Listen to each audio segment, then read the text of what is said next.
Welcome, curious minds, to another deep dive.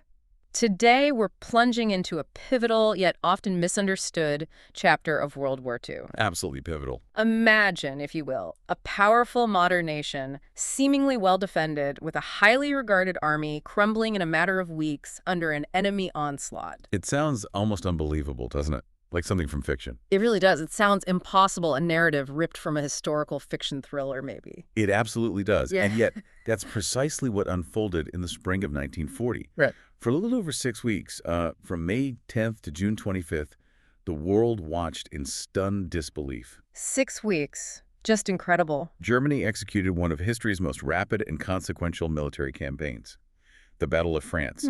Our mission today is to really unpack this extraordinary event. Okay. We'll look at the strategic brilliance, perhaps, of the German plan, the devastating miscalculations made by the Allies, and the profound lasting impact. It reshaped not just the war, but, the very course of Europe. So we're digging into why. Why did France fall so quickly? Exactly. That's the core question. So let's mark our calendars for that critical time frame. May 10th to June 25th, 1940. Just over 6 weeks. Tiny window in the grand scheme of the war. But, what 6 weeks they were? We're talking about a German invasion that swiftly overran the Low Countries, Belgium, and the Netherlands. Gone in days, practically. Drove the British Expeditionary Force from the continent, saw Paris captured, and ultimately forced the French government to surrender. A total whirlwind. Utterly upended global expectations. Right. So what exactly are we zeroing in on today? Well, our deep dive today is focused squarely on understanding those core questions. What truly was the Battle of France? Who were the main countries entangled in this conflict? Okay, the key players. And perhaps most crucially, why was France, a major European power, defeated with such astonishing speed? We'll meticulously examine Germany's audacious Blitzkrieg strategy. The Lightning War. That's it. We'll look at the strategic miscalculations and the tactical innovations that really defined those early stages of the invasion. And how did politics play into it? Allied disunity. Oh, absolutely crucial. We'll explore how political decisions and internal Allied disunity significantly contributed to this rapid collapse. And, of course, the consequences. The immediate fallout and the long-term repercussions. Exactly. For France itself and for the wider Allied cause, you should prepare for some genuine aha moments, because the story here is far more complex, filled with surprising turns than just a simple military rout. I'm ready. Let's dive in.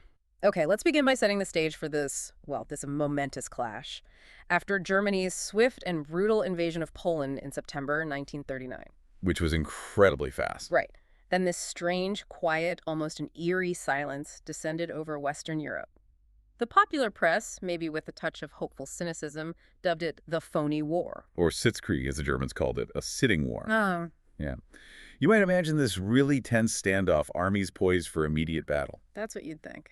But for months, the conflict between France and Germany was largely confined to a pretty small stretch of common frontier, about 100 miles between the Rhine River and Luxembourg. So not much happening on the ground, just staring across the border? Pretty much. There were isolated skirmishes, some patrol activity, sure, but no major offensives. It was unsettling, really, almost surreal. A calm before an unprecedented storm. But that calm, you said it was deceptive. Absolutely. It was a crucial period for both sides. Planning, rearming. During this time, the French commander-in-chief, General Maurice Gamelin, he was a man shaped by the First World War's doctrines. Right. Trench warfare thinking. Very much so. He had a strategic vision for success, though. He proposed extending the attack front from the Moselle River into Belgium and the Netherlands. Okay. Take the fight further east. Exactly. Aiming to reach the lower Rhine. The idea was to establish a wider defensive perimeter and, importantly, shift the potential battleground away from French soil. Makes sense strategically, but there was a catch. A huge catch. Diplomacy and military reality colliding. Gamelin stressed that if Belgium and the Netherlands wouldn't agree to this, wouldn't allow French troops in. Which they wouldn't, being neutral. Precisely. Or if France wasn't willing to just override their deeply held neutrality. Yeah. The prospects for this ambitious plan were, well, dim.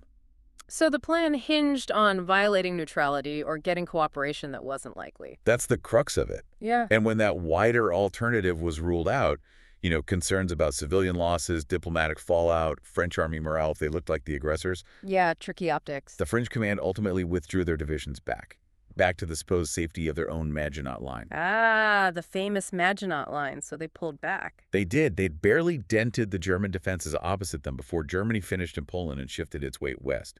This initial cautious posture is a key piece of the puzzle. Reveals that defensive mindset. Deeply ingrained. A hesitation to act decisively, a reliance on fixed fortifications, all things that would prove disastrous against what the Germans were cooking up. So the Allies were prepping for the last war. In essence, yes, a static, attritional conflict, while the Germans were actively developing and, crucially, testing the doctrines of the next war. Mobile, fast, combined arms. While the ground war was quiet, though, the sea wasn't. German U-boats were active. Anything but quiet at sea. They were making a very real and terrifying impact, sinking scores of Allied merchant ships, choking those vital supply lines. It showed the conflict wasn't just about trenches. And Germany was putting out peace feelers after Poland. Interestingly, yes, Hitler, having secured his gains in Poland, hoped for a negotiated peace. Maybe solidify his new Eastern European empire without more fighting in the West. A strange moment then. Quiet land fronts, busy seas, diplomatic maneuvering. Exactly. All while the storm clouds were gathering for something much, much bigger. And part of that gathering storm involved Scandinavia. Definitely. By early 1940, despite the outward calm of the phony war, both sides were keenly eyeing Scandinavia. This wasn't just a sideshow. Why Scandinavia? What was the draw? Resources mainly, and strategic position. It became a critical proving ground for new tactics, a scramble for resources, and actually a profound political turning point, especially for Britain. Resources like iron ore. Precisely. Norway's crucial iron ore supplies, shipped primarily from the port of Narvik, were vital for the German war machine. Cut that off and you seriously hurt them. And the British had a plan for that. Churchill. They did. Winston Churchill, then First Lord of the Admiralty, had a bold, if controversial, plan. He wanted to mine the Norwegian territorial waters around Narvik. To stop the ore shipments to Germany, even though Norway was neutral. That was the idea. Disrupt the flow, cut off a key German resource, a strategic move to choke their industrial war machine by hitting supply lines through a neutral country. Risky, but potentially high reward. And what were the Germans thinking? Simultaneously, you had Norwegian fascist Vidkun Quisling practically begging Hitler to occupy Norway. He saw a chance for power, a collaborationist government. So internal pressure, too. Yes. And as rumors of Allied intentions to violate Norway's neutrality swirled, Germany, always preferring a preemptive strike, accelerated its own plans for an offensive in Scandinavia. Operation Weserübung. That's the one. Their goal. Yeah. Secure the iron ore, definitely, but also gain strategically vital naval bases along the Norwegian coast. For U-boats in the Atlantic. Exactly. Invaluable for attacking Allied shipping. Hitler wasn't going to wait for the Allies to move. He saw a clear advantage in a swift, decisive action. So the British start laying mines. April 7th and 8th, they start mining Norwegian waters, thinking they're getting ahead. But German plans were already in motion, the invasion basically underway. And on April 9th. Early dawn, German troops stream into Denmark. Warships sail right into Copenhagen harbor. Very little resistance. By noon, the entire country, a key stepping stone to Norway, is occupied. Just like that. Wow. Right. And Norway. Simultaneously, German warships appear in the fjord leading to Oslo. German aircraft swarm the skies. A multi-pronged, coordinated assault hit key points all along the coast. Did Norway resist more strongly? Much more spiritedly than Denmark. Yeah. Yes. Shore batteries defending Oslo put up a valiant fight. They actually sank the German heavy cruiser Blücher. Really? A significant blow. It was, and it briefly checked the seaborne advance on the capital. Yeah. But it wasn't enough. German parachute infantry, this new, terrifying weapon, landed at the Oslo airfield. Paratroopers again. Captured the city later that same day. Elsewhere, German forces rapidly seized other key centers. Bergen, Trondheim, Stavanger, Narvik. Within just 2 days, they held most strategic points. And the Norwegian army. Caught totally by surprise. They never really had a chance to mobilize effectively against such a swift, coordinated assault. This rapid use of air, sea, and ground forces, including paratroopers, it was a chilling preview. A preview of Blitzkrieg. Absolutely. A clear demonstration of combined arms warfare in action. Speed, coordination, surprise. So the Allies react. They land troops. They do. Anglo-French forces start landing from April 14th, near Trondheim, further north at Narvik. But they face immense challenges immediately. Glaring deficiencies in their planning and capabilities become obvious. Like what? What went wrong for them? They couldn't get heavy artillery or mechanized equipment ashore quickly. Their anti-aircraft defenses were almost non-existent. leaving troops totally vulnerable from the air. And German air power. Dominated. British sea power, though strong, just couldn't disrupt German supply lines across the North Sea when facing total German air superiority. But German planes could and did interfere heavily with Allied landings near Trondheim. So the Allied effort faltered. Pretty quickly. After several failed attempts to push inland and link with Norwegian resistance, the main Allied effort had to be abandoned. Troops were withdrawn by early May. Southern and central Norway were effectively lost. What about Narvik in the north? They did manage to capture Narvik in early June, a small victory. But just days later, they had to withdraw those troops too. Why? Pulled out again? Desperate need for them elsewhere, specifically in France. The German Blitzkrieg was already tearing through French defenses by then. The Norwegian campaign just highlighted Allied weaknesses. Logistics, air power deficiencies. An inability to counter German air superiority and a worrying failure to adapt to the sheer speed of modern warfare Germany was pioneering. The aha moment for observers should have been clear. Air power plus mobile ground forces was rewriting the rules. But this failure in Norway had political consequences back in Britain. Immediate and far-reaching. Prime Minister Neville Chamberlain was already under fire. Critics like Lloyd George slammed his always too late or too little war efforts. Led to a crisis of confidence. Exactly. He faced a vote of confidence on May 8th. He survived it barely, but dozens of his own Conservative Party members voted against him. His government was clearly teetering, exposing deep divisions. And then the timing gets really dramatic. Incredibly dramatic, a twist of fate. Hitler, seeing the slow, fumbling Allied response in Norway, was emboldened. He was already preparing his next, much bigger move against France. And on May 10th. The very morning, German forces pour into the Low Countries for the main invasion of France. Chamberlain announces his resignation in London. Wow, the same day. The exact same day. By that evening, Winston Churchill, with his famous blood, toil, tears, and sweat rhetoric, is confirmed as Prime Minister, heading a new national unity government. A changing of the guard at the absolute critical moment. Right as the main storm breaks. It highlights the political vulnerability just before the military collapse. Maybe the worst possible moment, or perhaps in hindsight, the best for Britain, bringing in a leader with the resolve needed for what was coming. Okay, so moving from Norway to the main event. The Low Countries. Unlike Norway, they had been bracing for invasion for months, right? They had. Both the Netherlands and Belgium were almost fully mobilized. They'd even worked out agreements for joint defense, anticipating a German attack through their territory. And they had substantial forces. On paper, yes. Together, about 900,000 troops. A big number. But, and this is crucial, much of their equipment was old, outdated. Their combined air force was tiny. Very few modern combat aircraft, severely outmatched in the air from the start. And the allies nearby, the BEF and French armies. Positioned just south of the Belgian border with France. You had the British Expeditionary Force superbly armed, well-trained, and French armies south of them, between Sedan and the sea, about 750,000 potential reinforcements. So combined, a lot of troops. A lot of troops, yes. And the Allies had considerable air reserves, too. But again, they were numerically and, more importantly, doctrinally no match for the Luftwaffe's power and how it would be used. And Germany's numbers? Germany commanded some 3.5 million men overall, over 5,500 aircraft, and 10 panzer divisions. Those specialized, highly mobile armored units were key. How did Allied tanks compare? They had tanks too, right? They did, comparable numbers roughly. But here's a fundamental difference, a real aha moment. Allied tanks were mostly dispersed among infantry units, designed for infantry support, not independent breakthroughs. Not concentrated like the German panzers. Exactly. They lacked the concentrated striking power. And often, critically, they lacked radios for coordination. German armored units could adapt, coordinate in real time. Allied units were slower, more isolated. This difference in doctrine and deployment proved utterly disastrous. And the Allies were still expecting the Schlieffen Plan again. They were. Banking on a repeat of Germany's World War I strategy, the main thrust through Belgium to encircle Paris. This expectation became a fatal flaw. It guided their troop movements right into a German trap. And they trusted the Maginot Line and the Ardennes. Heavily relied on the Maginot Line along their eastern border, and they firmly believed the rugged Ardennes forest between the Meuse River and Luxembourg was impassable to tanks. Deeply ingrained assumptions based on the last war. Catastrophic assumptions. How did these assumptions shape their defenses? The Dutch, for instance. The Dutch defense relied heavily on flooding certain areas, a traditional strategy, but slow to implement and geographically limited.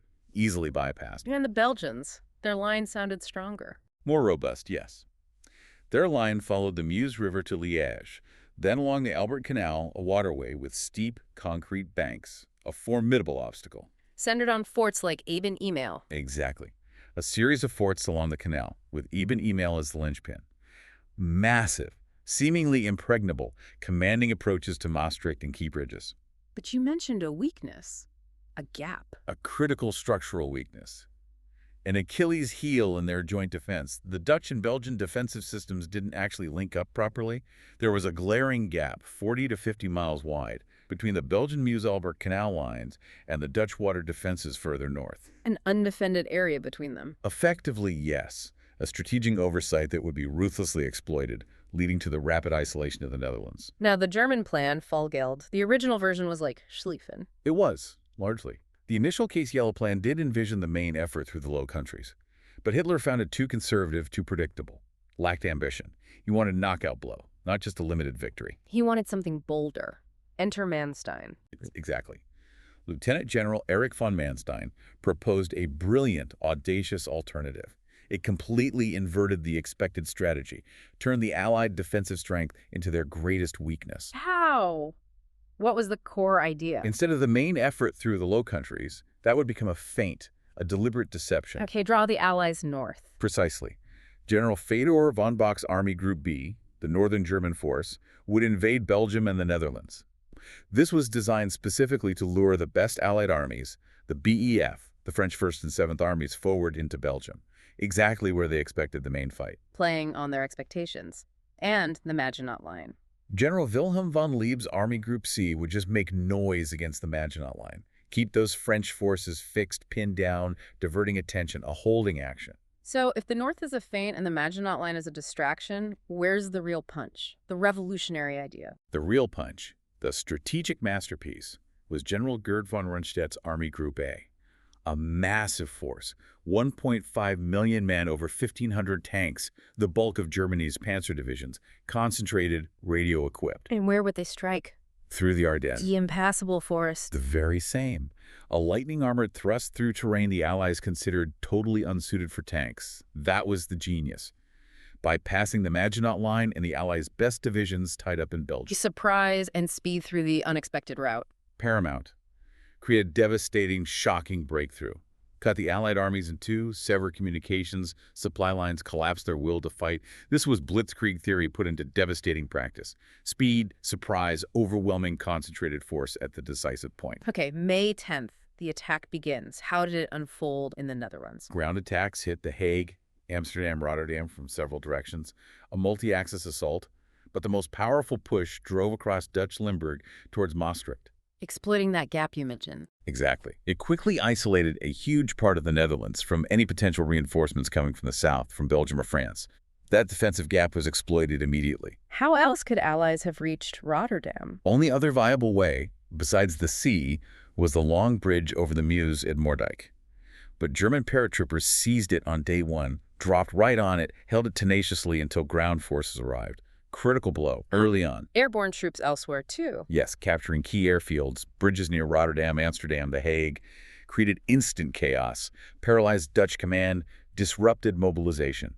And the Dutch were already worried about fifth column sabotage. Internal collaborators, spies. Exactly. Fears of sympathizers aiding the invasion from within, sowing confusion. So they're fighting an enemy dropping from the sky and potentially one within their own ranks.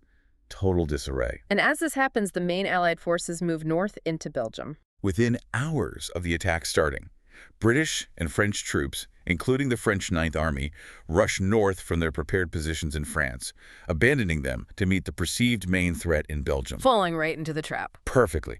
And that French Ninth Army, moving north from near Sedan, they believed the Ardennes on their right flank was secure, impassable to armor. Leaving that flank dangerously exposed. Catastrophically exposed, practically inviting the real German main attack that was about to come crashing through there. What about Dutch resistance centers? Faced fierce aerial bombing from the Luftwaffe. Constant pressure. By May 12th, German tanks are already nearing Rotterdam. Astonishing speed. And the Dutch government. The next day, May 13th, Queen Wilhelmina and her ministers flee to England, establish a government in exile. They saw the writing on the wall. Surrender follows quickly. May 14th. Facing a hopeless position, Dutch Commander-in-Chief General Winkelmann surrenders the armies north and east of the Scheldt, effectively almost all of the Netherlands. And the bombing of Rotterdam? That same day, May 14th, a truly horrifying act. As the Dutch commander in Rotterdam is negotiating the city's surrender, scores of Heinkel bombers appear. While negotiating. Yes. Unleashed a devastating barrage on the city center, incinerated buildings, huge civilian casualties, forced immediate capitulation. Fortress Holland fell in just a week. A brutal display of air power and psychological warfare. Absolutely. Designed to break the will to resist. And the aftermath set a terrible precedent. Austrian Nazi Arthur Seyss-Inquart appointed Reichskommissar. A reign of terror. Murder of hostages, mass deportation of some 120,000 Dutch Jews to extermination camps. Seyss-Inquart was tried at Nuremberg, executed as a war criminal. The swiftness, the brutality, it foreshadowed what was coming for France in occupied Europe. Chilling. While the Netherlands falls, Belgium is also under heavy attack. Equally rapid progress there. On day one, German forces near Maastricht crossed the Elbe Canal, and they achieved something astonishing at Fort Ibn Email. The impregnable fortress, how did they take it so fast? Tactical innovation at its most audacious. A real aha moment in military history.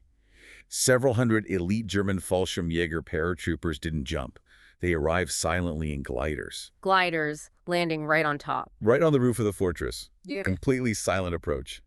Then they systematically destroyed gun turrets and concrete casemates using new, specialized shaped charges. Shaped charges, what are those? Explosives designed to focus their blast energy into a superheated jet, capable of piercing thick concrete and armor. Made previously impregnable fortifications suddenly vulnerable, a totally novel tactic. Caught the defenders completely by surprise. Lovely. By noon the next day, the 1,000-man garrison surrendered. The path to Liège was wide open. And the Allies couldn't believe it. The details were kept so secret the Allies couldn't comprehend it. They assumed treachery must have been involved. The truth only came out after the war. It was a masterclass. Specialized forces, surprise, new technology. Blindsided the defenders. Okay, Ibn Email falls, the northern front is collapsing. Now for the main event, the Manstein Plan's hammer blow. Exactly, the real core of the plan. Lead elements of Panzer Group Kleist, spearheading Army Group A, crossed the Meuse River on May 13th, using inflatable rafts, improvised bridges under fire. Crossing the Meuse. And then? By the next day, May 14th, they'd breached the Meuse-Elbe Canal line in force, surged into France just west of Sedan. Sedan.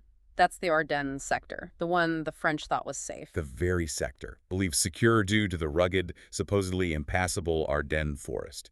A catastrophic misjudgment rooted in that outdated understanding of warfare. What happened to the French defenders there? Utterly shattered, not just by the tanks, but by relentless pounding from Stuka dive bombers. The Stukas again? They were more than just bombers, they were flying artillery. Pinpoint tactical support, breaking enemy morale with those terrifying wailing sirens, psychological warfare from the air, clearing the path for the panzers. And the French lacked the right weapons there. A critical miscalculation. French commanders so strongly believed an assault through the Ardennes was impossible. The troops stationed there had almost no anti-tank weapons, and truthfully, almost no anti-aircraft guns either. They were defenseless against the air and armored assault. So the Maginot Line wasn't actually broken? No, not the main line itself. The German penetration happened at a weak extension of the line, along the Belgian frontier, defended by undermanned, lesser-quality reserve troops. The main line was simply bypassed, rendered strategically irrelevant. Its strength became its weakness, anchored a static defense against a mobile threat. Precisely. And on May 15th, Heinz Guderian's 9th Panzer Corps, part of Kleist's group, burst through the French line. Astonishing force. Guderian, key figure here. Absolutely. His orders were simple, revolutionary, west into open country. The speed was breathtaking, a pace never seen before, driving a deep, unstoppable wedge into the Allied front, creating this giant, fast-moving encirclement. But wasn't that incredibly risky? A narrow spearhead deep into enemy territory? From a conventional military view, it looked like sheer recklessness, a disaster waiting to happen.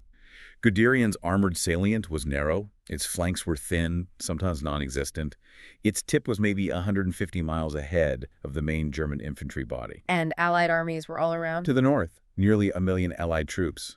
The whole Belgian army, most of the BEF, powerful French armies. The rest of the French army was behind him, to the south. He was punching between them. Did his superiors get nervous? Very nervous. Even his own commanders, Kleist and von Rundstedt, worried about exposed flanks. They tried to slow him down, urged him to consolidate, wait for infantry support. They saw the conventional risks of overextension. But Guderian didn't stop. No. He was a true believer in Blitzkrieg. He understood momentum was critical. He famously called his continued advance reconnaissance in force and just pressed on, often ignoring or, let's say, creatively interpreting orders to halt. A critical decision, defying conventional wisdom. Absolutely. Showcased the initiative prized in Blitzkrieg doctrine. He knew speed itself was a weapon disorienting, paralyzing the enemy command structure. And it worked. His gamble paid off. Spectacularly. By May 17th, Guderian crosses the Oise River, enters the Somme Valley, races down it towards the sea at Abbeville. Reaching the channel when? May 20th. He reaches the English Channel. He'd done the unthinkable, cut communications completely between Allied forces in the north, the BEF, French First Army, and those to the south. Slice them in two. Exactly. After a brief pause to let mechanized units reinforce his flank along the Somme, he swings north, threatens the Channel ports Calais, Dunkirk by May 22nd. The Allied armies are now totally cut off, encircled, trapped with their backs to the sea, facing annihilation. The Mansplain plan executed perfectly. To perfection, and Guderian wasn't alone. Other panzer commanders were making incredible progress too. Like Rommel. General Erwin Rommel's 7th Panzer Division crossed the Meuse near Dinant, Belgium on May 13th. Established a bridgehead against fierce French resistance. Advanced so fast, often bypassing resistance to keep moving. The Ghost Division. That's what they called it. Neither the Germans nor the French could always pinpoint its exact location. General Johannes Reinhardt's XLI Panzer Corps also broke through the Meuse at Monthermé, shattered the French line there, adding to the chaos. So multiple breakthroughs, widening the gap. Together, these commanders, Guderian, Rommel, Reinhardt, opened a massive 60-mile-wide breach in the French defenses, carved right through the heart of the Allied front. They raced west into open country, exploiting the gaps, sowing confusion, terror. Unprecedented speed and coordination. Utterly unprecedented depth of penetration, too. Showed the full, devastating potential of armored warfare combined with tactical air support. The operational art of Blitzkrieg. The psychological impact was as crucial as the physical destruction. How did the French High Command react to this unfolding catastrophe? Panic, essentially. French Premier Paul Reynaud gets a desperate call from General Gamelin on May 15th. Gamelin tells him Paris might fall within 2 days. 2 days. Shocking. Reynaud is shocked. He responds by recalling the 73-year-old retired General Maxime Weygand from Syria to replace Gamelin as commander-in-chief, hoping a new, decisive leader could somehow stem the tide. A desperate move. Did Weygand arrive quickly? No, that's the problem. He didn't get back from Syria until May 19th. 4 critical days with a command vacuum. Exactly. A fatal void at the top, just as German panzers were running wild across Flanders. No one effectively coordinating a response or even a coherent defense. What did Weygand do when he arrived? Immediately started sacking generals, more than a dozen of them. Promoted younger, more aggressive colonels, like Charles de Gaulle, who'd actually had some limited success with tanks. Did he try to counterattack? He did. He tried to organize a counterstroke against the neck of the German salient in the Somme Valley. Logically, the right move cut off the panzer's spearhead. But the French response was tragically slow, crippled, really, by streams of civilian refugees clogging all the roads leading to the front. Troop movements became excruciatingly difficult, often impossible. Chaos on the roads was a symptom of the wider breakdown of order, communication, national morale. While this is happening, what about the German feint in the north? Army Group B. They'd made short work of the Dial Line defenses, occupied Antwerp, Brussels with surprising speed. They played their part perfectly, drawing the Allied elite north. And the BEF commander, General Gort. He was already thinking about evacuation by sea as early as May 19th, saw the writing on the wall. The encirclement was becoming inevitable. But there was one Allied counterattack at Arras. Yes, a rare moment of offensive action.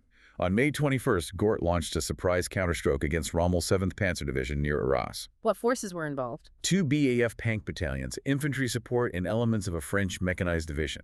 They struck south, hit Rommel hard, temporarily sent his 7th Panzer and part of the elite Totenkopf SS division reeling back in confusion. It actually worked. Pushed them back. For a time, yes. It sent a genuine shockwave through the German army command. Rommel himself was almost captured. Later wrote about the near panic it caused. It proved the panzers weren't invincible. They could be hurt. So why wasn't it a turning point? Because Allied communications were completely shattered. Command was paralyzed. This localized success, achieved without air cover or proper intelligence, couldn't be exploited or reinforced. Just a temporary setback for the Germans. That's all it was. RS highlighted the fatal weakness, the inability to communicate and coordinate forces across the broken front. It underscored the superior German command and control, a key part of Blitzkrieg. Okay, so the Allied armies are cut off and circled near the Channel coast. Army Group A pushing from the south, Army Group B closing in. The situation looks hopeless. Dire, truly desperate. Von Rundstedt's Army Group A threatening the shrinking pocket from the south.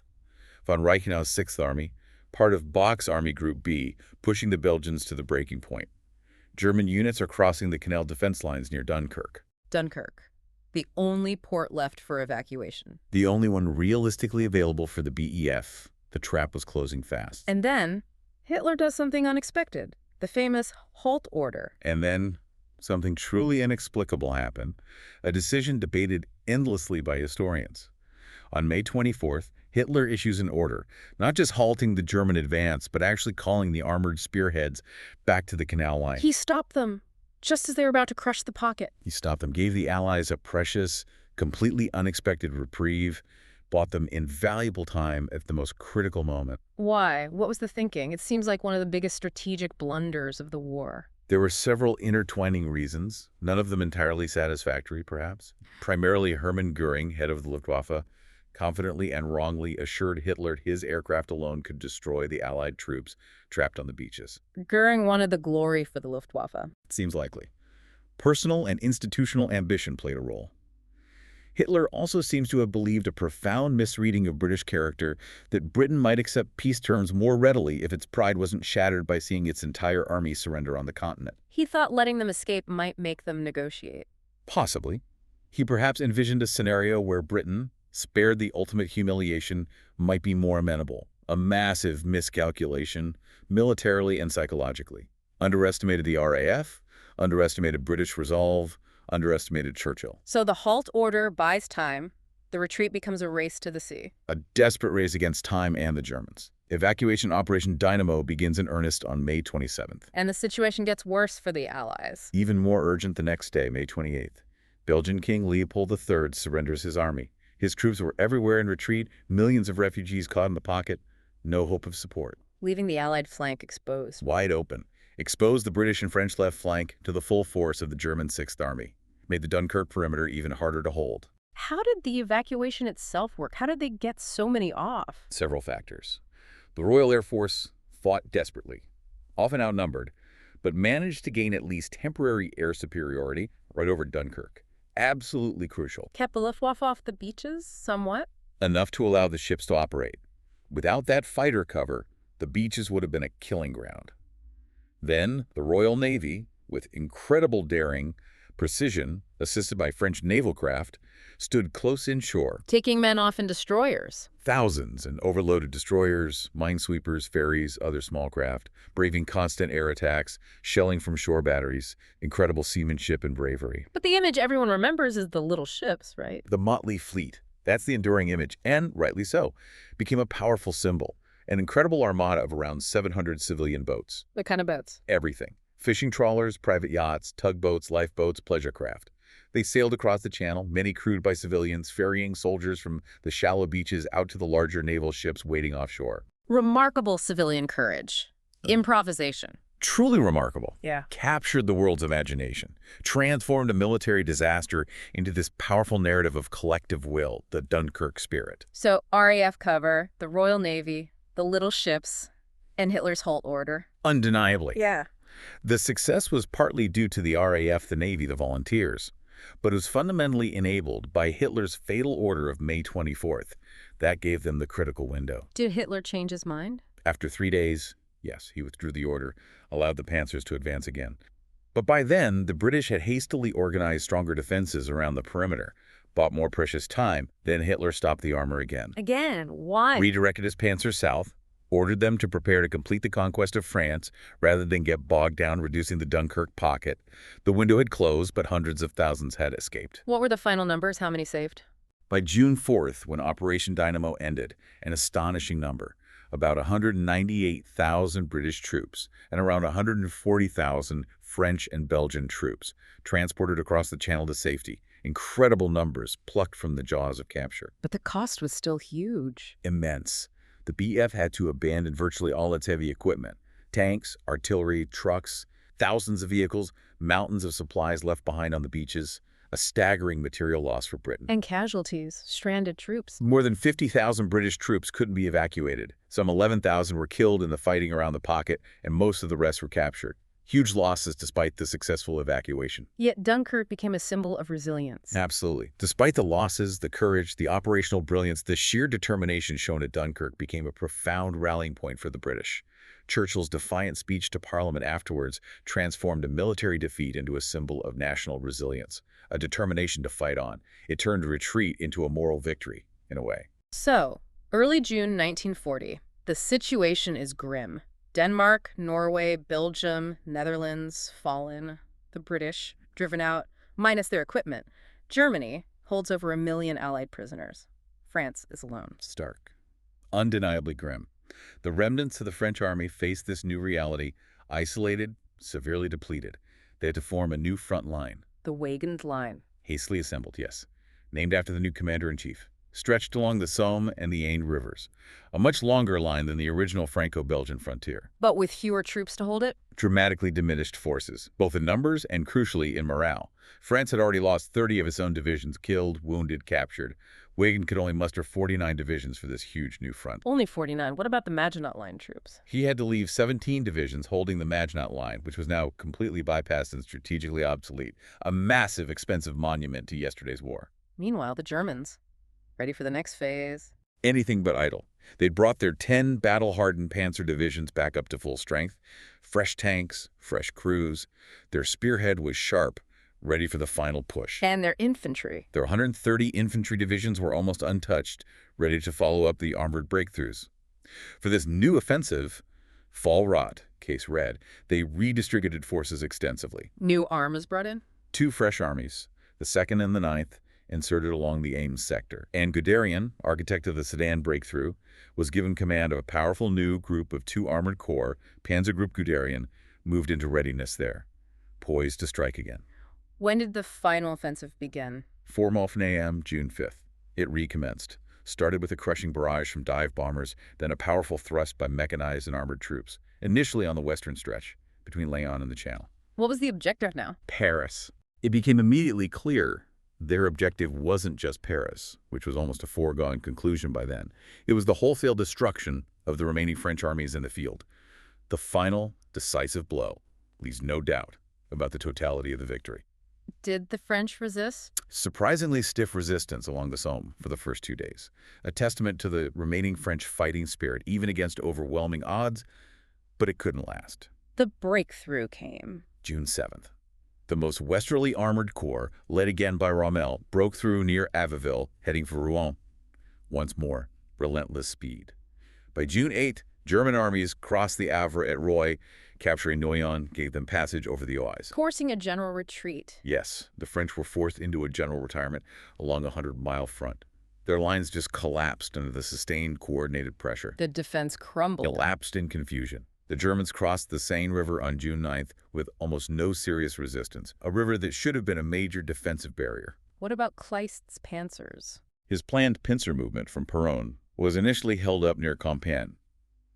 But German High Command, OKH, quickly redirected him to reinforce a breakthrough further east in Champagne. Maintaining momentum was key. And Guderian's group? His offensive, starting June 9th from the Aisne, made rapid progress. Infantry secured river crossings, then Guderian's tanks swept through the breach, headed toward Chalon-sur-Marne, then swung eastward. Eastward, toward Switzerland. Exactly. Raced over the long plateau to Besançon and the Swiss frontier. A deep, sweeping maneuver. What was the strategic effect of that move? It completely cut off all the remaining French forces still manning the Maginot Line, rendered them strategically useless, isolated from the rest of France. The great fortress line, symbol of French defense, totally outflanked, bypassed, tragic. And then Italy decides to jump in June 10th. Yes, seeing Germany's victory as imminent, almost complete, Mussolini declared war on Britain and France, hoping to grab some spoils before the fighting ended, the stab in the back. Was Italy prepared for war? Did they make a difference? Interestingly, no. Mussolini was wholly unprepared for a serious fight. But if Italy wanted any benefit from the Pact of Steel with Germany, he had to act before Germany won single-handedly. So is opportunistic. Completely. But the declaration and Italy's active participation made very little difference to the Battle of France itself. The Italians had maybe 30 divisions on the Alpine frontier, but they delayed their attack on southeastern France until June 20th. When the battle was basically over. All but over. And when their attack finally came, it made almost no progress against determined, though heavily outnumbered, French defenders in the Alps, largely symbolic. Meanwhile, German forces are closing on Paris. Closing fast. Reynaud and the government had already fled Paris for Tours. Militarily, defending the city seemed pointless, just lead to more destruction, loss of life. Weygand advises surrender. June 12th. Weygand gives Reynaud and the ministers a grim assessment.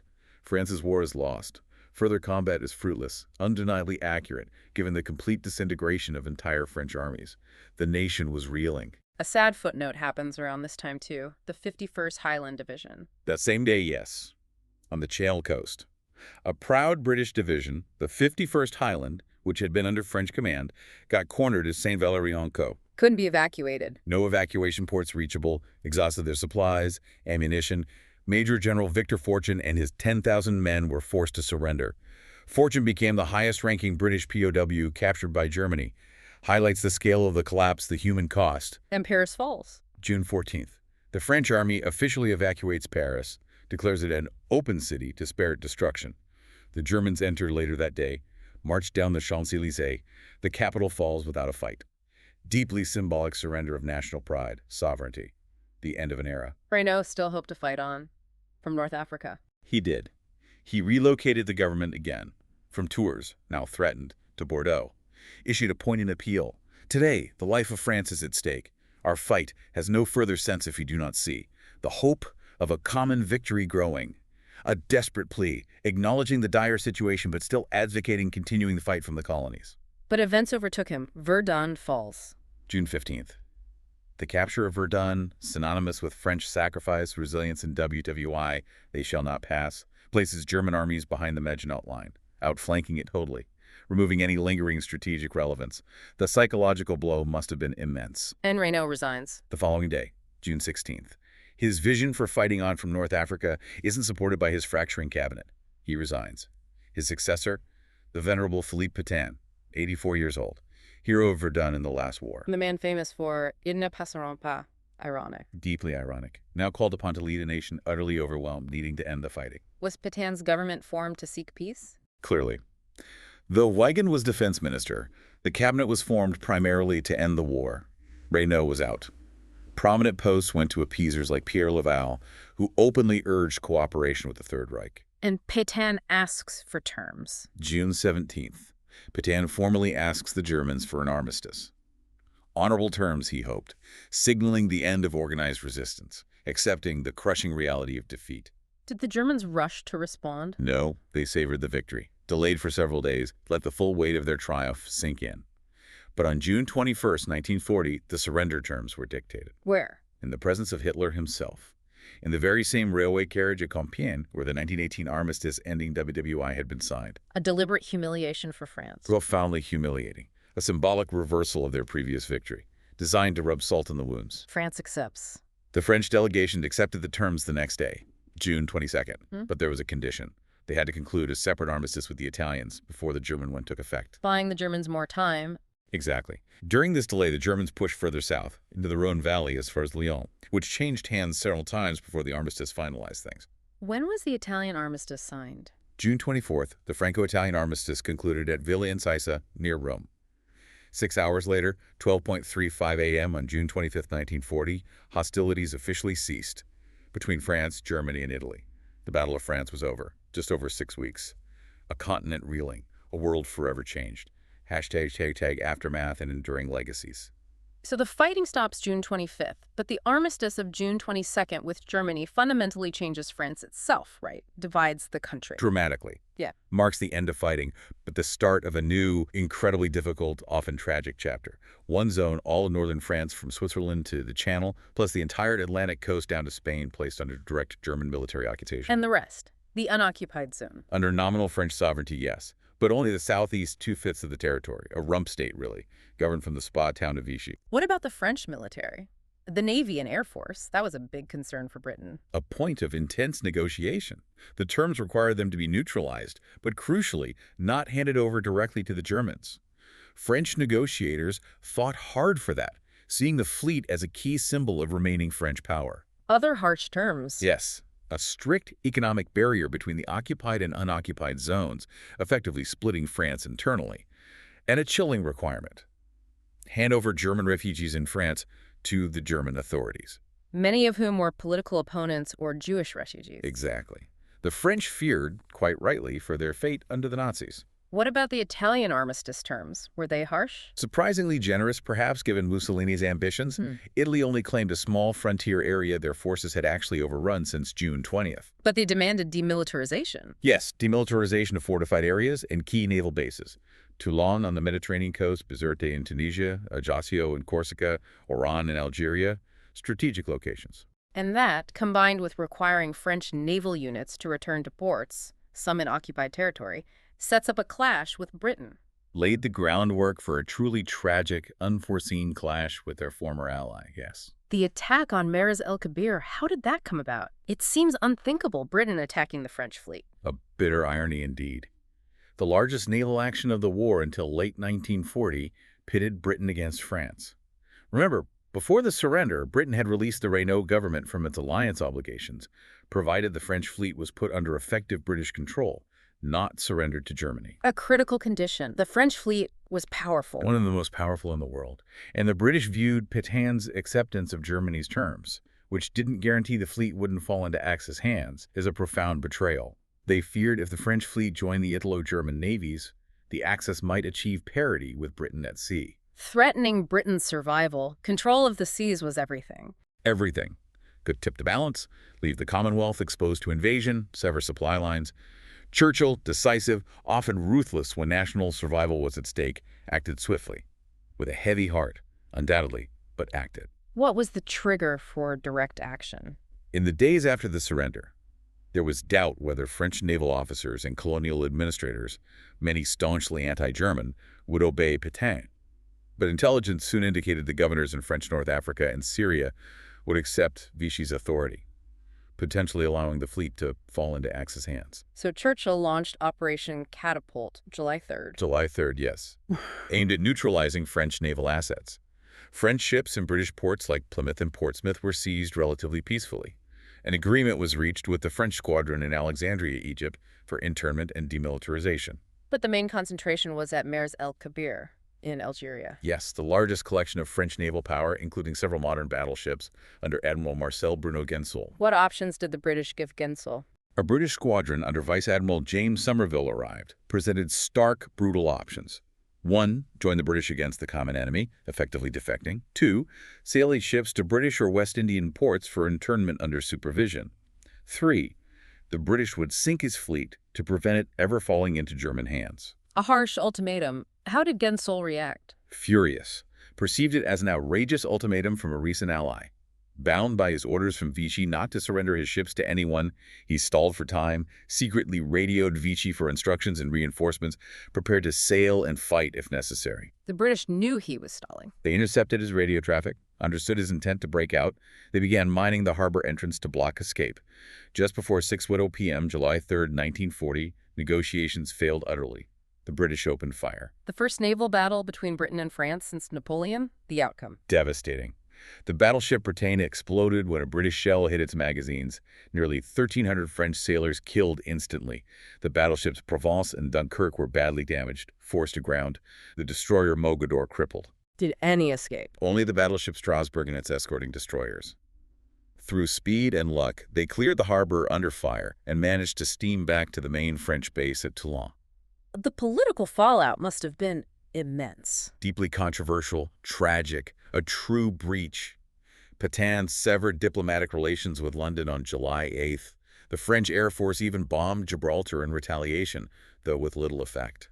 A brutal, heartbreaking schism between historic allies, an open wound that took years to heal. Showed the immediate, devastating consequences of France's defeat. And the desperate measures Britain felt necessary to survive. While brutal, it did send a powerful message. What message? It dramatically demonstrated to the world, especially the still neutral United States, the lengths Britain would go to continue the fight. Signaled unwavering, almost suicidal resolve to fight on alone, even against a former ally as necessary. Showed Britain wouldn't surrender. Exactly. That uncompromising resolve was critical in swaying international opinion, eventually securing American support. Britain would not give in. Back in France, the armistice leads to political change, too. The end of the Third Republic. The clear intent of the armistices was French subjection, primarily to Germany.